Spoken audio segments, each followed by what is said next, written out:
Hello viewers, আজকে আমরা যে বিষয়টি নিয়ে আলোচনা করব তা হচ্ছে গর্ভবতী মায়েদের জন্য অত্যন্ত জরুরি একটি বিষয়। গর্ভবতী মায়েদের এটা জানা অত্যন্ত প্রয়োজন এবং গর্ভবতী মায়েদের পাশাপাশি আমাদের সকলেরও এটা কম বেশি জানা প্রয়োজন এবং জেনে রাখা প্রয়োজন। আজকে আমরা যে বিষয়টি নিয়ে আলোচনা করব তা হচ্ছে গর্ভ অবস্থায় প্রথম 3 মাসের সতর্কতা। আমরা অনেকেই জানি না এবং অনেক গর্ভবতী মায়েরা বুঝতে পারি না যে প্রথম 3 মাস কতটা গুরুত্বপূর্ণ এবং এই প্রথম 3 মাসে কতটা সতর্কভাবে চলাফেরা করতে হবে এবং কি কি বিষয় মেনে চলতে হবে। তো আসলে আমরা জেনে নিই প্রথম 3 মাসের সতর্কতা এবং গুরুত্ব কি রয়েছে। প্রথম 3 মাস খুবই গুরুত্বপূর্ণ এবং খুবই সতর্কতার বিষয়। এই প্রথম 3 মাসের মধ্যে আপনি যখনই গর্ভধারণ নিশ্চিত হবেন তখন আপনি একজন চিকিৎসকের পরামর্শ নিতে হবে।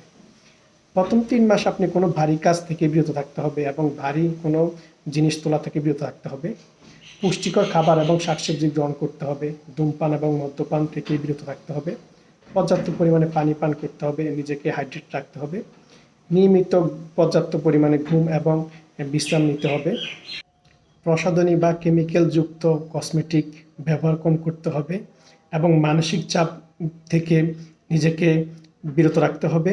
এর পাশাপাশি ওষুধ খাওয়ার আগে অবশ্যই একজন চিকিৎসকের পরামর্শ নিতে হবে এবং নিরাপদ ভ্রমণ করতে হবে, বিশেষ করে দূরপাল্লার ভ্রমণ থেকে এবং দূরপাল্লার যাতায়াত থেকে নিজেকে মুক্ত রাখতে হবে। এগুলো করা যাবে না। তাই আসুন আমরা গর্ভাবস্থায় এই প্রথম 3 মাস আমরা এই বিষয়গুলো খেয়াল করব এবং এই সতর্কতা মেনে চলব।